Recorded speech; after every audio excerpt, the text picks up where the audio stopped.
नमस्कार दर्शक मित्रों, पीटीएन साथे हूं रूपल ठक्कर। एक नजर आज मुख्य समाचार पर।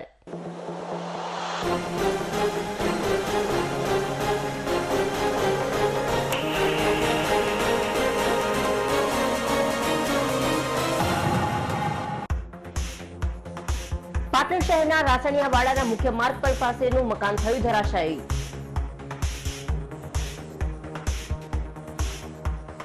મકાન ધરાશાયી થતા અવરજવરનો મુખ્ય માર્ગ થયો બંધ।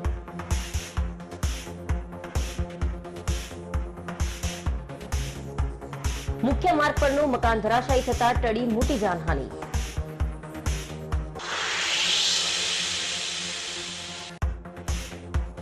ગંગા મૈયાના પવિત્ર નીરમાં સમાયેલા સ્વર્ગસ્થ નીલની યાદમાં લોકસેવાનું કર્યું પ્રેરક કાર્ય।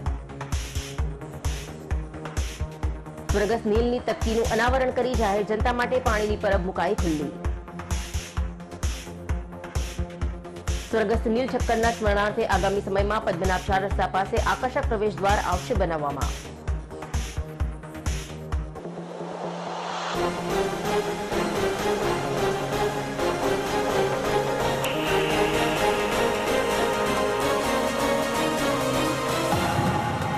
હવે સમાચાર વિગતવાર।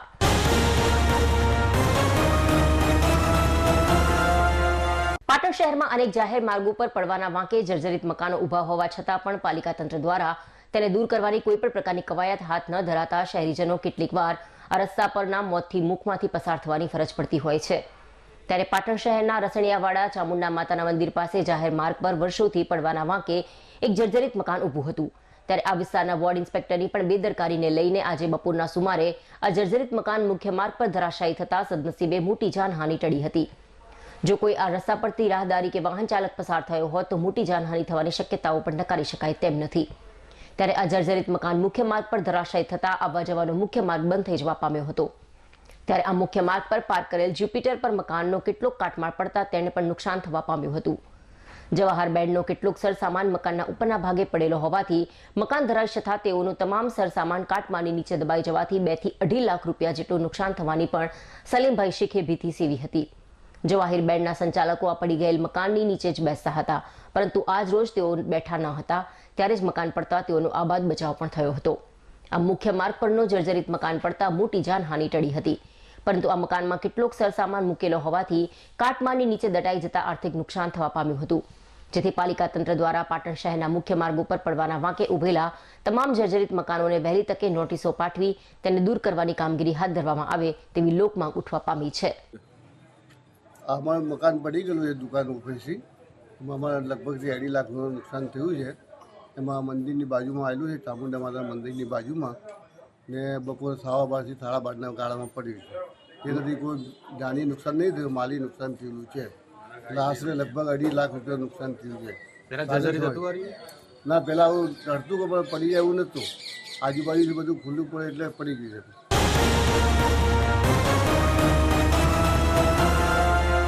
પાટણની હેમચંદ્રાચાર્ય ઉત્તર ગુજરાત યુનિવર્સિટીના કેમ્પસમાં આજે વિદ્યાર્થીઓ વચ્ચે છૂટા હાથની મારામારી થતા ચકચાર મચી છે। સામાન્ય બાબતે 2 વિદ્યાર્થીઓના જૂથ વચ્ચે બોલાચાલી થયા બાદ મામલો મારામારી સુધી પહોંચ્યો હોવાનું પ્રાથમિક તપાસમાં સામે આવ્યું છે। યુનિવર્સિટી કેમ્પસમાં થયેલી માથાકૂટમાં એક વિદ્યાર્થીના હાથના ભાગે છરી વાગતા તેને સારવાર માટે ખસેડાયો છે। ઘટનાના પગલે દોડી આવેલી પોલીસે કેટલાક વિદ્યાર્થીઓને અટકમાં લઈ વધુ તપાસ હાથ ધરી છે। પોલીસે ઘટનાસ્થળ પરથી છરી અને લોખંડના અન્ય તીક્ષ્ણ હથિયાર પણ કબજે કર્યા હતા।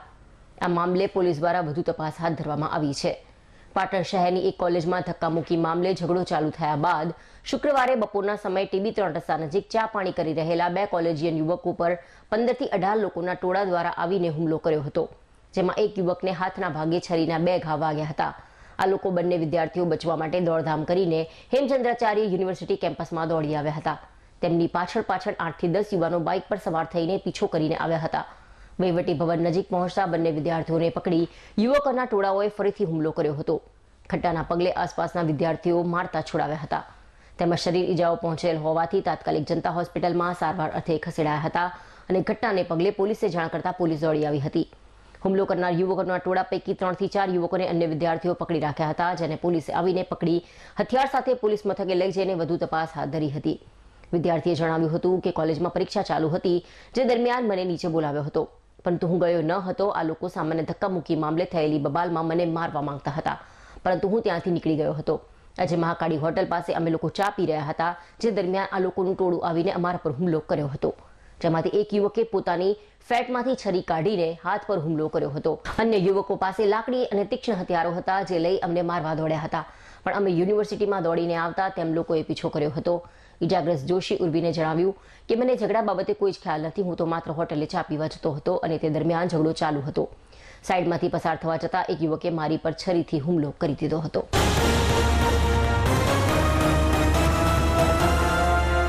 પાટણ શહેરના બગવાડા દરવાજા પાસે ભાજપ દ્વારા કોંગ્રેસના રાહુલ ગાંધી દ્વારા અનામતના નિવેદનને લઈને ધરણા પ્રદર્શન કાર્યક્રમ યોજાયો હતો, જેમાં SC, ST અને OBC અનામત રદ કરવા રાહુલ ગાંધીના નિવેદનને લઈને પાટણ ભાજપના કાર્યકરો દ્વારા હાય રે કોંગ્રેસ હાય, તેરી તાનાશાહી નહીં ચલેગી એવા સૂત્રોચ્ચાર કર્યા હતા. રાહુલ ગાંધીએ કરેલા વિદેશની ધરતી પર આક્ષેપ અંગે દેશભરમાં હોબાળો મચ્યો છે, ત્યારે ભાજપ દ્વારા રાહુલ ગાંધીના નિવેદનને લઈને દેશભરમાં વિરોધ પ્રદર્શન કરવામાં આવી રહ્યું છે. ત્યારે રાહુલ ગાંધીએ SC, ST અને OBC અનામત પર આવેલા નિવેદન મુદ્દે આજે ગુજરાતભરમાં એક સાથે ધરણા કાર્યક્રમ રાખવામાં આવ્યા છે. ત્યારે પાટણ જિલ્લામાં પણ શહેરના બગવાડા દરવાજા ખાતે ભાજપના કાર્યકરો દ્વારા કોંગ્રેસના નારા લગાવ્યા હતા. જ્યારે આ વિરોધ પ્રદર્શન કાર્યક્રમમાં ઉપસ્થિત દૂધસાગર ડેરીના ચેરમેન અશોક ચૌધરીએ જણાવ્યું કે તાજેતરમાં કોંગ્રેસના રાહુલ ગાંધી અમેરિકાના પ્રવાસે હતા, જ્યાં એક સાર્વજનિક કાર્યક્રમમાં એવું નિવેદન કર્યું કે અમારી સરકાર આવશે તો દેશમાંથી આરક્ષણ દૂર કરીશું. ત્યારે ભારતીય જનતા પાર્ટીના કાર્યકરો એકત્રિત થઈ વિરોધ પ્રદર્શન કરવા એકત્ર થયા છે. ત્યારે પાટણ જિલ્લામાં જ નહીં, આખા ગુજરાતમાં દરેક મથકોમાં ધરણા પ્રદર્શન કાર્યક્રમ યોજાયા છે. જ્યારે વધુમાં જણાવાયું હતું કે કોંગ્રેસના નેતા શાસનમાં આવ્યા, જવાહરલાલ નહેરુથી લઈ ઇન્દિરા ગાંધી હોય, આ બધાના શાસનમાં અનામત વિરોધી માનસિકતા રહેલી છે. બંધારણને કેમ કચડી નાખવું, બંધારણ બદલી નાખવું, એમની માનસિકતા રહેલી છે. ત્યારે આ માનસિકતામાંથી બહાર લાવવા માટે અમે લોકોમાં જાગૃતિ ફેલાવી રહ્યા છે. એટલા માટે આજે સામૂહિક રીતે ભેગા થઈ ધરણા ઉપર બેઠા છે અને સમાજને પણ સંદેશો આપીએ છીએ કે આવી કોઈ પણ બંધારણીય વાત હશે તો પાર્ટીનો કાર્યકર ખડે પગે ઊભો રહેશે. તાજેતરમાં કોંગ્રેસના નેતા રાહુલ ગાંધી અમેરિકાના પ્રવાસે ગયા હતા. તેમને નિવેદન કર્યું હતું કે અમે સત્તામાં આવીશું તો આરક્ષણ દૂર કરીશું. આ એમની માનસિકતા બતાવે છે. કોંગ્રેસના શાસનની અંદર જવાહરલાલ નહેરુથી શરૂ કરીને ઇન્દિરાજી હોય, એમના પછી રાહુલ ગાંધી હોય, એમના પિતાજી રાજીવ ગાંધી હોય, આ દરેકે દરેક કોંગ્રેસના શાસનમાં આ નહેરુ પરિવારના બધા જ લોકોએ શરૂઆતથી જ અનામતનો વિરોધ કર્યો છે. એના અનેક ઉદાહરણો આપણી સમક્ષ છે. જવાહરલાલ નહેરુએ તો એમના વડાપ્રધાન પદના જે સમયગાળા દરમિયાન દરેક રાજ્યના મુખ્યમંત્રીઓને પત્ર લખેલો કે હું અનામતનો પ્રખર વિરોધી છું. અને રાજીવ ગાંધીએ તો એમના એક વખતના પ્રવચનમાં એવું કહેલું કે અનામતના દ્વારા બુદ્ધુઓને આગળ લાવવાનો પ્રયત્ન ન કરવો જોઈએ. અને ઇન્દિરાજીના શાસનમાં તમને ખબર છે કે જે બંધારણનું જે સર્વશ્રેષ્ઠ બંધારણ આપણને બાબા સાહેબે આપ્યું છે, એ બંધારણને કચડવાનો પ્રયત્ન કરીને કટોકટી આખા દેશની અંદર લાદી હતી. આ બધી કુલ મળીને માનસિકતા બતાવે છે કે એ બંધારણને કદી માનતા પણ નથી અને બંધારણની સતત અવગણના કરે છે. આપણે જોઈએ તો આપણા યશસ્વી વડાપ્રધાન નરેન્દ્રભાઈ મોદી સાહેબ જ્યારે આ ગુજરાતના મુખ્યમંત્રી હતા ત્યારે 2010ની અંદર બંધારણને 60 વર્ષ પૂરા થયા ત્યારે બંધારણની બુકને એ મહાગ્રંથને હાથીને અંબાડી પર બેસાડીને સુરેન્દ્રનગરમાં એની શોભાયાત્રા કાઢી હતી. એનો મતલબ એ થાય કે ભારતીય જનતા પાર્ટી અને એના નેતાઓ કાયમ માટે બંધારણનો આદર કરતા આવ્યા છે. બાબા સાહેબ આંબેડકરને અન્યાય કરવાની વાત હોય એની અંદર પણ આપણે જોઈએ છીએ કે કોંગ્રેસે કાયમ માટે અન્યાય કર્યો છે. સંસદની અંદર એમનું તેલચિત્ર મૂકવાની વાત હોય એની અંદર પણ જયારે 2014માં આપણા નરેન્દ્રભાઈની ભાજપની સરકાર આવી એ પછી એમનું ત્યાં તેલચિત્ર મુકાયું છે. બાબા સાહેબને ભારત રત્ન આપવાની વાત હોય એ વખતે પણ શ્રદ્ધેય વાજપેયીજી અડવાણીજીના પ્રયત્નોથી બાબા સાહેબને આંબેડકરને આ ભારત રત્ન મળ્યો હતો. એટલે આ બધી જ માનસિકતા ખુલ્લી થાય છે કે એ અનામત વિરોધી અને આ દેશના ગરીબ, પછાત અને ગરીબોના વિરોધી આ સરકાર છે. ખાલી ગરીબોનું કલ્યાણ કરવાની વાત કરી અને 70 વર્ષ સુધી આ દેશને હેરાન કરવાનું કામ એમને કર્યું છે. કોંગ્રેસના નેતા રાહુલ ગાંધી જ્યારે વિદેશમાં જાય છે ત્યારે ભારત વિરોધી તેમની માનસિકતા સતી થાય છે. હમણાં તાજેતરમાં તેઓ અમેરિકા ગયા ત્યારે એમને કહ્યું કે અમારી સરકાર સત્તામાં આવશે તો SC, ST, OBC અને ABC અનામત દૂર કરીશું. એટલે મિત્રો આ કોંગ્રેસની અનામત વિરોધી, ગરીબ વિરોધી અને ભારત વિરોધી માનસિકતાના કારણે અમે આજે સમગ્ર દેશમાં ધરણાનો કાર્યક્રમ ભારતીય જનતા પાર્ટી તરફથી આપવામાં આવે છે. ગુજરાતમાં 41 જગ્યાએ ધરણાનો કાર્યક્રમ છે. આજે પાટણમાં પણ અમે સૌ મોરચાના કાર્યકર્તાઓ, પાર્ટીના કાર્યકર્તાઓ અને અનામત જે મેળવે છે એવા સૌ લોકો સાથે રહી આજે આ ધરણાનો કાર્યક્રમ અહીંયા પાટણ ખાતે રાખેલ છે. અને આ કોંગ્રેસની જે અનામત વિરોધી માનસિકતા છે, અનામત ખતમ કરવાની જે માનસિકતા છે, એના વિરોધમાં અમે સૌ આજે એનો વિરોધ નોંધાવીએ છીએ. Bharat Ratna doctor Baba Saheb આંબેડકરે SC, ST અને OBC માટે બંધારણ ઘડી અને અનામતની એમાં જોગવાઈઓ કરેલી છે. હમણાં કોંગ્રેસના નેતા રાહુલ ગાંધી અમેરિકાના પ્રવાસે ગયા ત્યારે એમણે જાહેરમાં એવું કહ્યું કે અમે આરક્ષણના વિરોધમાં છે, અમારી સરકાર ભારતમાં આવશે, કેન્દ્રમાં આવશે તો અમે આરક્ષણ કાઢી નાખશું. આવું અનામત કાઢી નાખવા વિશે બોલ્યા. એના સંદર્ભમાં અમે ભારતીય જનતા પાર્ટી 41 જિલ્લામાં તમામ મોરચા સાથે મળી અને એનો ખૂબ વિરોધ કરીએ છીએ.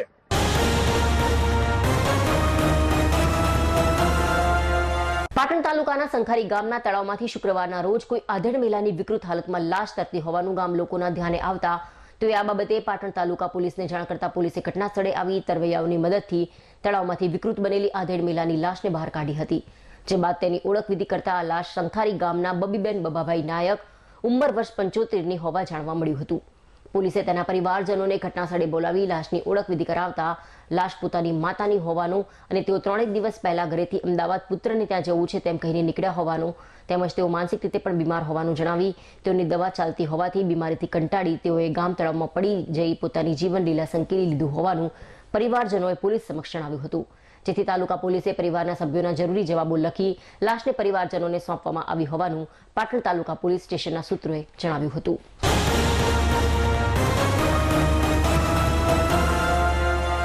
પાટણના રિજનલ સાયન્સ સેન્ટર ખાતે 26 સપ્ટેમ્બર 2024ના રોજ વિશ્વ પર્યાવરણ સ્વાસ્થ્ય દિવસ નિમિત્તે જાગૃતિ કાર્યક્રમ અંતર્ગત વૃક્ષારોપણ, વૈજ્ઞાનિક ચર્ચા, સાયન્ટિફિક શો અને ઓઝોન ડિપ્લેશન પર વર્કશોપ યોજાયો.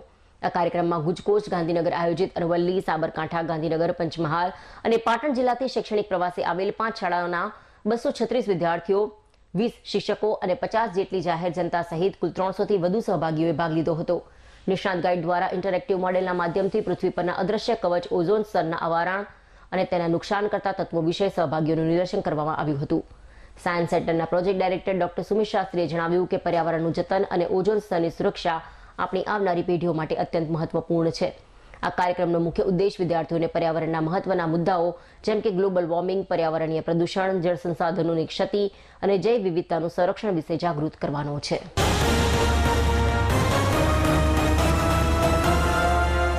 વિલાજ ગ્રુપ દ્વારા આજથી 4 માસ પૂર્વે હરિદ્વાર ખાતે કથાનું આયોજન કરવામાં આવ્યું હતું. ત્યારે ગંગા મૈયાના ખળખળ વહેતા પવિત્ર નીરમાં નીલ ઠક્કર નહાવા પડતા તેઓ ગંગા મૈયામાં સમાઈ ગયા હતા. ત્યારે સ્વર્ગસ્થ નીલ ઠક્કરને આજે 4 માસ પૂર્ણ થતા તેઓની યાદમાં વિલાજ ગ્રુપ દ્વારા લોકસેવાનું પ્રેરક કાર્ય કરી પદ્મનાભ ચોકડી પાસે સ્વર્ગસ્થ નીલ ઠક્કરના સ્મરણાર્થે 12 માસ રાહદારીઓ અને વટે માર્ગોને ઠંડુ પાણી મળી રહે તેવા શુભ આશયથી ઠંડા પાણીની પરબનું લોકાર્પણ કરવામાં આવ્યું હતું. ત્યારે સ્વર્ગસ્થ નીલ ઠક્કરના હમશકલ લાગતા અંબાજીના સંદીપ અગ્રવાલ નામના યુવકને હસ્તે સ્વર્ગસ્થ નીલ ઠક્કરની તકતીનું અનાવરણ કરી જાહેર જનતા માટે પાણીની પરબ ખુલ્લી મૂકવામાં આવી હતી. જલારામ મંદિરના પૂજારીના શાસ્ત્રોક્ત વિધિ વિધાનથી પરબને ખુલ્લી મુકાયા બાદ તેઓના પિતા વિપુલભાઈ ઠક્કર સહિતના પરિવારના સભ્યોએ પાણીની પરબનો લાભ લીધો હતો. વટે માર્ગો અને રાહદારીઓ શીતળ જળ પીને સ્વર્ગસ્થ નીલ ઠક્કરની આત્માને શાંતિ માટે પ્રભુને પ્રાર્થના કરે તેવી પણ પ્રાર્થના કરી હતી. આમ વટે માર્ગો અને રાહદારીઓ માટે શીતળ જળની વ્યવસ્થા કરાતા તેઓની આંતરડી ઠારવાનું સુંદર કાર્ય કરવા બદલ શહેરીજનોએ પણ વિલાસ ગ્રુપની પ્રવૃત્તિને બિરદાવી તેઓને અભિનંદન પાઠવ્યા હતા.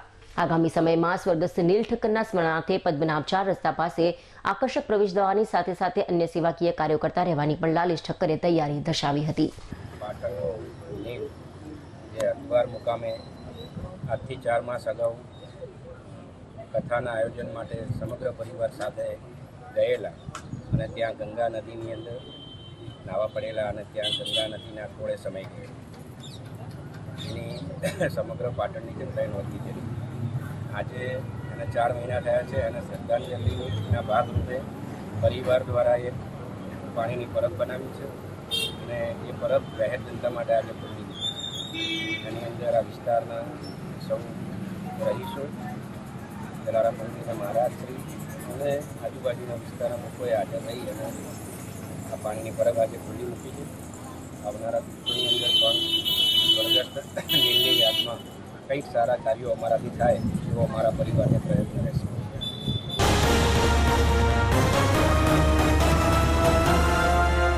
સમાચાર પૂર્ણ કરતા પહેલા આજના મુખ્ય સમાચાર પર ફરી એક નજર.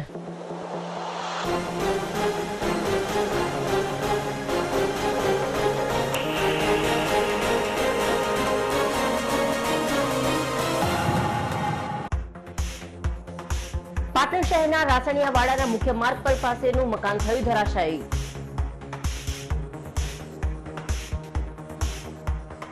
મકાન ધરાશાયી થતા અવરજવરનો મુખ્ય માર્ગ થયો બંધ.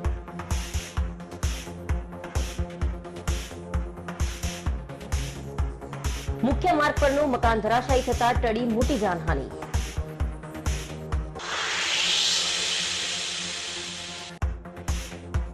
ગંગા મૈયાના પવિત્ર નીરમાં સમાયેલા સ્વર્ગસ્થ નીલની યાદમાં લોકસેવાનું કર્યું પ્રેરક કાર્ય. સ્વર્ગસ્થ નીલની તકતીનું અનાવરણ કરી જાહેર જનતા માટે પાણીની પરબ મુકાઈ ખુલ્લી. સ્વર્ગસ્થ નીલ ઠક્કરના સ્મરણાર્થે આગામી સમયમાં પદ્મનાભ 4 રસ્તા પાસે આકર્ષક પ્રવેશ દ્વાર આવશે બનાવવામાં.